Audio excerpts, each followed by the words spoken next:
The views and opinions expressed in Cold and Missing are exclusively those of the hosts. All parties mentioned are considered innocent until proven guilty in a court of law. Cold and Missing also contains adult themes and languages. Listener discretion is advised.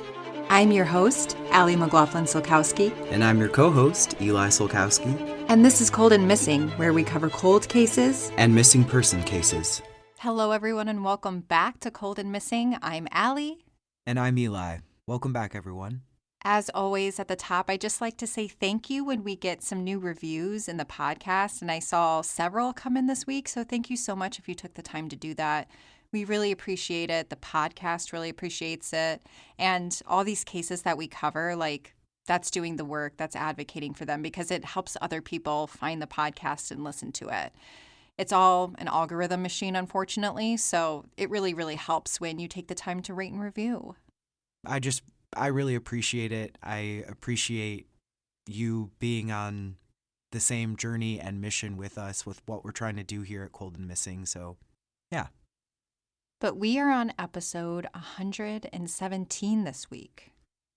Yeah, we are on episode 117, and just in case if you are new here, every week we go back and forth between a cold case and a missing person case, and this week we happen to be on a cold case.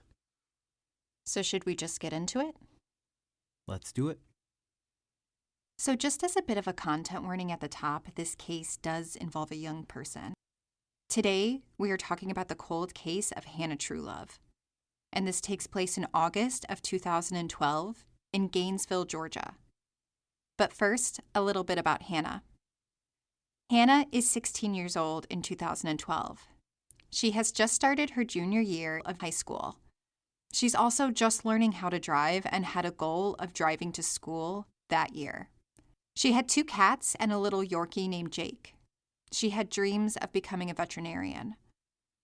Her family and friends remember her as a hilarious and kind girl. She was gentle and compassionate. Hannah's parents are divorced, and she lives with her mother in the Lake Lanier Club apartments, but her dad still lives nearby. And now, a timeline of events. On Thursday, August 23rd, 2012, Hannah was just getting into the swing of things that school year. The day started out a little out of the ordinary. Hannah was visited by an investigator with the Division of Family and Children's Services, or DFCS. A case had been opened because Hannah had gotten some truancy the last school year. Also, Hannah's mom had gotten into trouble for drinking and driving. The caseworker made notes about Hannah that day. The investigator wrote that Hannah, quote, appeared to be fine, end quote. Hannah and the caseworker talked about getting her math grade up so she could advance to 11th grade math. After school, we know that Hannah made it home to the apartment where she lived with her mother. At around 3:32 in the afternoon, Hannah tweeted out, quote, yes ma'am, end quote, in response to someone. Investigators say, quote, she made it home from school and took all her school books and stuff into her apartment and dropped them off, end quote. From there, Hannah headed outside. This was normal for her to hang out at the picnic benches in the apartment complex. Neighbors saw Hannah hanging out there at the picnic tables all summer long. There were some parents outside with their toddlers and boys playing football nearby.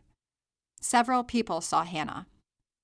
At one point, the exact timing is unclear, a witness sees a small 4-door silver sedan pull up into the parking lot. Inside of the vehicle were 4 occupants. One of the people get out of the car, and them and Hannah walk for a little bit. After some time, the car left. Hannah was seen after the car left. Some witnesses put her outside as late as 7:30. However, the hours start to tick by, and by 9:30, Hannah's mom is worried that she hasn't come home and that she can't find her. Mona decides to call the police at around 9:30 p.m. The police launch a search for Hannah that evening around the apartment, since that was the last place she was seen. Police are seen on the docks of Lake Lanier shouting for Hannah. However, that night, a strong storm rolls in and several inches of rain fall on the area and make the search difficult. The next day, Friday, August 24th, Hannah was a no-show at school. A hope that she would turn up in the morning fades. At around 7:30 p.m., a man visiting his daughter, a Vietnam veteran, went for a walk in the wooded area around his daughter's apartment complex. When he looks into the ravine, he sees what he thinks is a mannequin. As he gets closer, he recognizes Hannah from her missing person poster that had sprung up on the news over the last 24 hours. Police are called around 7:30 p.m. While publicly, police do not confirm if it is Hannah, they do announce that they're treating the death as suspicious. Behind the scenes, police begin to work the case as a homicide, and Hannah's parents confirm her identity. Police at the scene are optimistic that someone heard or saw something. While the woods are secluded where Hannah's body is found, you are able to just make out apartment balconies from the spot, so it's close enough that maybe someone could have seen or heard something. Over the weekend, police canvassed the apartment complex to understand what people saw and heard. Police also start to dig into her social media. There were some concerning tweets that police know they need to dig more into. On August 12th, 12 days before the murder, she tweeted, quote, "I got me an ugly-ass stalker," unquote. And then a few hours later, quote, "Too many lame people live where I live, ... unquote. On August 18th, 5 days before the murder, she tweeted out, quote, "So scared right now," unquote. And on August 22nd, just a day before the murder, she says, quote, "I need to move out of these dang apartments," unquote. Other leads start to come in from the community as word spreads, but police encourage parents to talk to their children. Quote, "Kids tend to talk, and we hope that as people discuss this with parents and whatnot, that somebody will come forward with some real good evidence that could break the case for us. Right now, we're just encouraging folks, if they do have any information or they have seen anything during that time period that she was missing, to call us. We would like to determine if there's anything to their story, no matter how small it is," end quote. On Monday, August 27th, 4 days after the murder and on what should have been the start of a normal school week, instead, Hannah's autopsy is conducted. It confirms what seemed obvious to police at the scene, that she died from multiple stab wounds. Again, at this time in 2012, police do not release the cause of death, but they do officially rule her death a homicide. At the time, police say, quote, "We know that she did receive injuries that resulted in her death.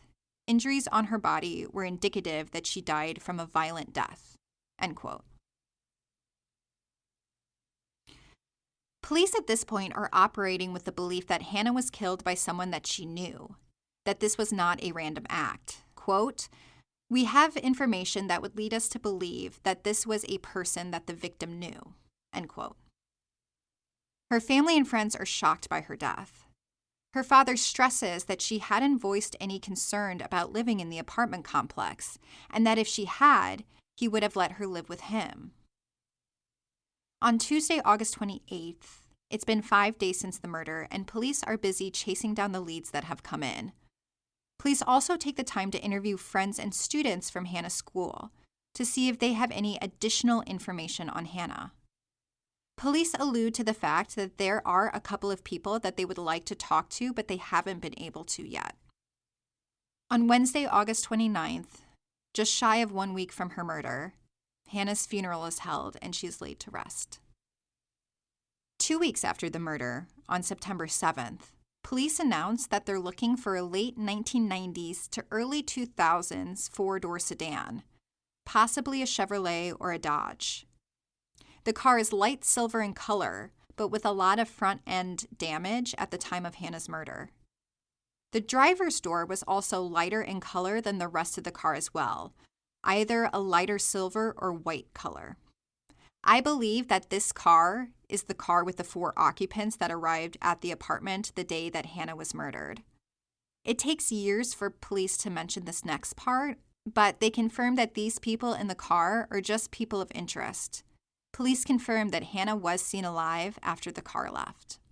However, no one ever comes forward claiming that they were in the car that day. It appears that at this point, the case stalls. Police do work to keep the case in the media, but no suspects are named in the case. Police mention, again, that there are a couple people that they would like to talk to, but they have not cooperated. A year comes and goes, and police announce that they're still looking for the driver of the silver car, but stress that the front end damage would likely have been fixed by now. In 2014, so it's been 2 years since the murder, we learned that police did ask the GBI to create a profile of the murderer. The GBI does create a profile, but to date, it has never publicly been shared. In 2016, so it's been 4 years since Hannah's murder, police announced that through their investigation into her Twitter, that there wasn't any merit to her tweets before her death, that it was all surrounding teenage drama and not related to her murder. Police also say that they are hoping that someone will still come forward that has knowledge of the crime. Detective Dan Franklin says, quote, "There have been persons of interest that we've looked at and that we continue to look at. Over time, we're hoping that someone with knowledge that maybe was not necessarily directly involved would come forward." End quote. In 2017, 5 years since Hannah's murder, and police revealed that she was last using her Nintendo DS to communicate with her friends. Police don't say directly if this holds clues to her case, but the investigator working the case keeps it on his desk to remind him of her and to keep the case active in his mind. In 2022, so 10 years since Hannah's murder, police announced that there is a suspect in the case, but they still decline to name them. Detective Dan Franklin says, quote, "We're confident we know who is responsible for her death. We've had a suspect since the beginning. Our issue is that we have a lack of evidence to tie that person to the crime. It's not to say that we have zero evidence, but we just didn't have enough." End quote. Police at this point are banking on advances in DNA. Since Hannah's body was left out in a strong rainstorm, it washed most trace DNA from her body. So they're hoping advances will be able to detect smaller amounts of DNA that potentially could still be on evidence. That, or somebody confesses to the crime. Police do not want to bring charges without a rock-solid case, so there is no chance of the person walking free. However, that is all we know about the murder of Hannah Truelove. There has, to date, not been any arrests in her case, and still no suspect has been named. So if you know anything about the murder of Hannah Truelove in August of 2012, please call the GBI Region 8 Cleveland office at 706-348-4866. So that is the case of Hannah Truelove. Man, covering cases, whether cold or missing cases, when they involve children, it never gets easier. It never gets easier to, listen and digest. And to be honest with you, when I'm listening to other podcasts, sometimes they are the episodes that I skip. And, getting the chance to do cold and missing now, I'm so grateful that I don't skip them anymore. As someone who engages with true crime, I think there's like a sense of responsibility in listening if you choose to engage with it. And that's just my own, my personal feelings about it. So I don't even want to skip them anymore. And even though it was difficult to listen to the timeline of events that resulted in Hannah's ending, I loved hearing how happy she was and how happy she made other people, and that she wanted to work with animals. I think that speaks volumes about someone's character. And pretty much every vet, I've ever met was someone I was rooting for, and she should have had a chance to grow up. I'm really grateful that we know this case, and the fact that it's recent gives me a lot of hope as well. Yeah. Hannah's life being cut so short, just at 16 years old. It's really heartbreaking that she didn't get the opportunity to chase her dreams, like you said. I think you said that really beautifully. I think you did an incredible job sewing the timeline together with a linear path. The whole time I was listening, I was scribbling down questions. So if it's all right with you, I think I'd love to just dive in and start kind of from the top as my questions gathered while you covered the timeline. Yeah, thank you. A lot in the timeline I had to kind of piece together because police at the time weren't releasing a lot of details. They've kind of released details over the last decade or so. So thank you. I appreciate that. So we know Hannah was at the picnic table from 3:30 on, or at least 3:30 to 7:30. We know of that window. She was near that part of the apartment complex in the exterior. I'm wondering, I don't know if you said it and maybe I just missed it, but when did Hannah's mother get home? It's a really great question. It's unclear when Hannah's mom got home, if she was home already when she got home from school, or if she got home from work, maybe later that evening. That part was never really clear. It just seems that by 9:30, her mom had noticed she'd been missing for a minute. She couldn't find her or locate her, so she called the police at 9:30 after it seemed like a few hours of worry of where is she. Okay. And the reason I was asking that question was just to kind of gauge the sense of urgency around everything that was happening. But honestly, because the window of time is so small, whether it's an hour, 2 hours, 3 hours, it all happens on the same night. But again, my question was to really try to pinpoint as much as I can, as a listener, to just nail that timeline down more. Yeah, and actually, a big question I have in the timeline is when police think the time of death occurred. Because one thing I've noticed kind of over and over again is that Hannah's date of death is listed as August 24th. So that would have been the day after she went missing. I don't know if they're using that because that's the date that she was found ultimately, or if they have a time of death that puts her after midnight, going from the 23rd into the 24th. That part's never really been clear or laid out by police exactly what time they think the crime occurred. And I think that does play into it a little bit because it appears that police were, kind of in the apartment complex and in the woods searching, 9:30, 10 o'clock, like right in that time frame it was happening. So, yeah, Hannah was found not too far from where she was last seen at the picnic benches in a wooded area, but the woods were very close to where she was last seen.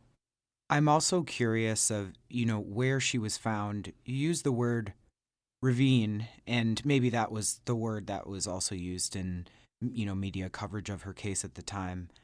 But, to me, a ravine can mean a bunch of different things depending on the ecological environment, So my first question about the ravine is, was there water at the bottom? Was there a running stream through it? Because sometimes at the base of a ravine, that is what's there, but it can also just be,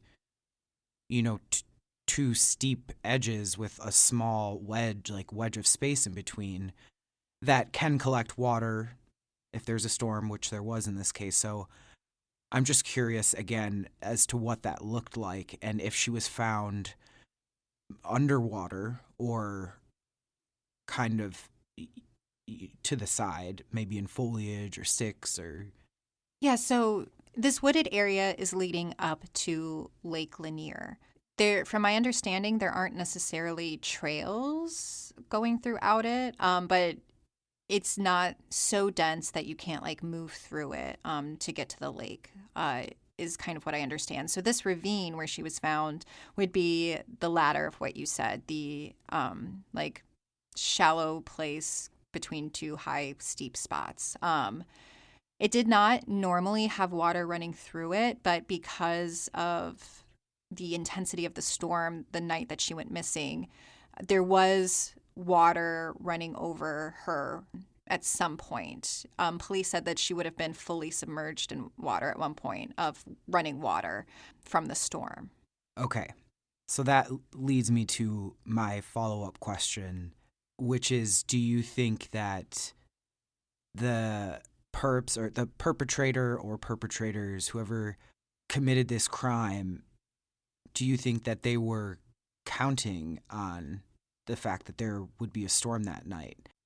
It's a really great question. Honestly, I don't know because, whenever I look at it from a few different angles, I can kind of like talk myself in circles around it because on the one hand, there's a part of me that's like, well, they're not that smart. The criminal's not going to be that smart to like think of the weather. And it's kind of a big gamble to like hope that the water is going to be enough to completely wash DNA or evidence from the body. You're banking on a lot. So I don't know if it was part of the plan, but then at the same time, sometimes criminals are smarter than we give them credit for. And, maybe they weren't necessarily banking on it, but they figured it would help. So I'm not sure. I think we won't really know if the storm was part of the calculation in this crime until we know who did it. Right. And this is, the part of our podcast where we try to just ask very rooted questions in evidence we have from the case and facts about the case, but it leaves room for speculation. And my brain is trying to come up with theories. I think it's a very normal part of engaging with this part of true crime. Yeah. Hannah seemed like such, like a bright young person and like had so much potential in front of them that you want to like figure it out and try to answer this because it's like, how could someone take a light out of this world, especially someone that knew her? How could you do that? Yeah, I can't agree more with you. My least favorite part is revisiting the upsetting details of how someone's life was ended or taken. But in Hannah's case, just being discarded down a ravine, it's just very upsetting and just lights that fire in me to become investigative myself. I agree with law enforcement in that she knew the perpetrator or perpetrators.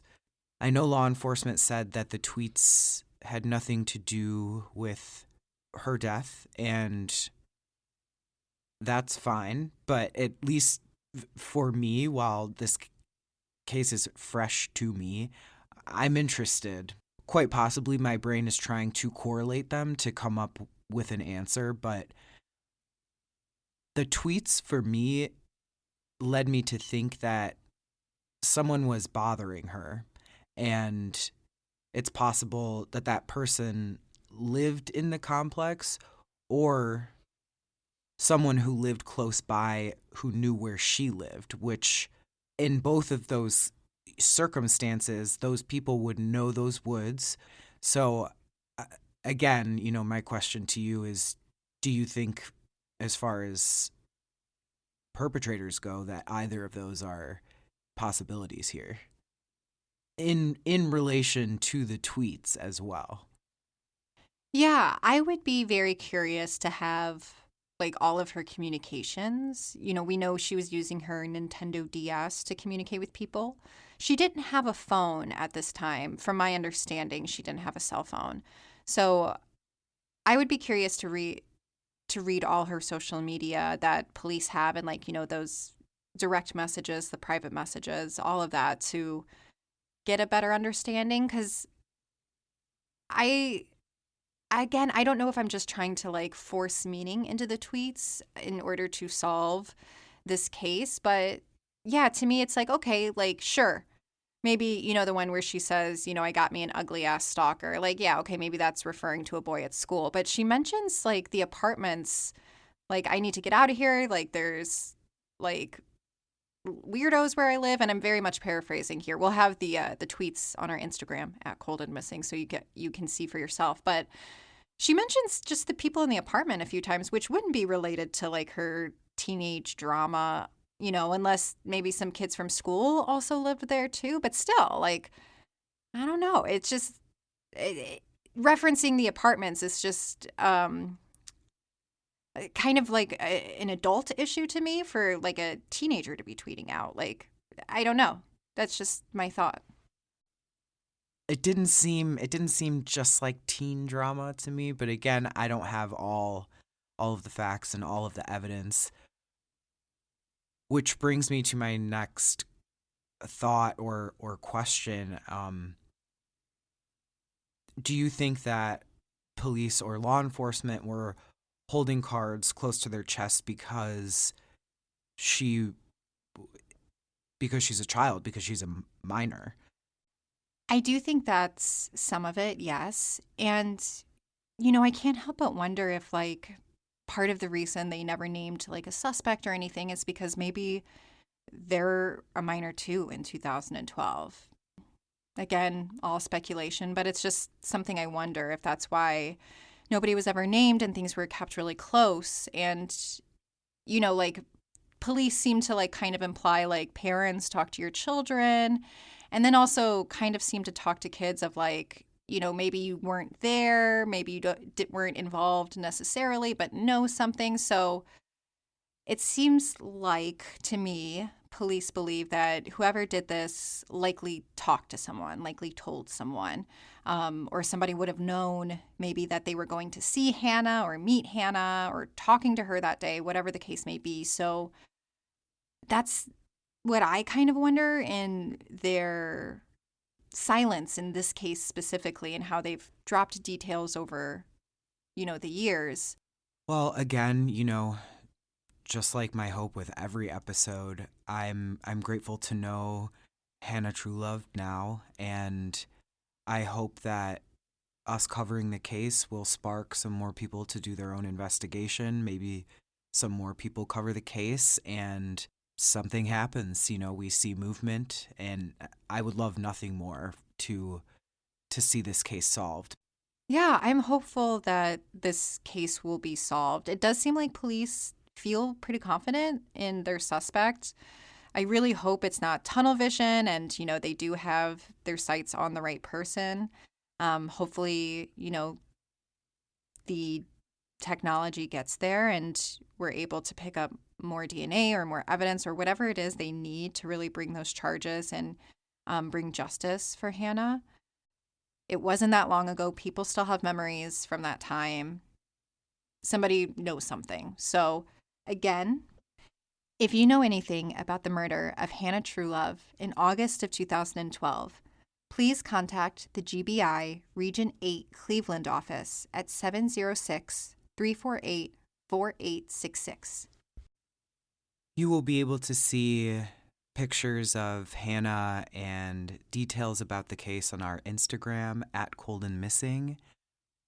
We will also have graphics of screenshots of Hannah's tweets. Again, like I mentioned at the top, thank you so much to everyone who's rated and reviewed us. If you haven't, today's a new day. I would appreciate it and love it so much. I know we both would. If you took the time to leave us a written review, you can even do that on our website, www.coldandmissing.com. We do have our official transcripts there. So those are the ones that I go in, I edit, I make sure all the spellings are correct. So those are on our website, www.coldandmissing.com. The ones that are automatically generated by some podcast platforms are not the official ones. So if you or a loved one needs them, you can find them at our website. But that is all I have. Thank you so much for listening to Cold and Missing. I'm your host, Allie. And I'm your co-host, Eli. Have a good week and stay safe, y'all. Stay safe, y'all.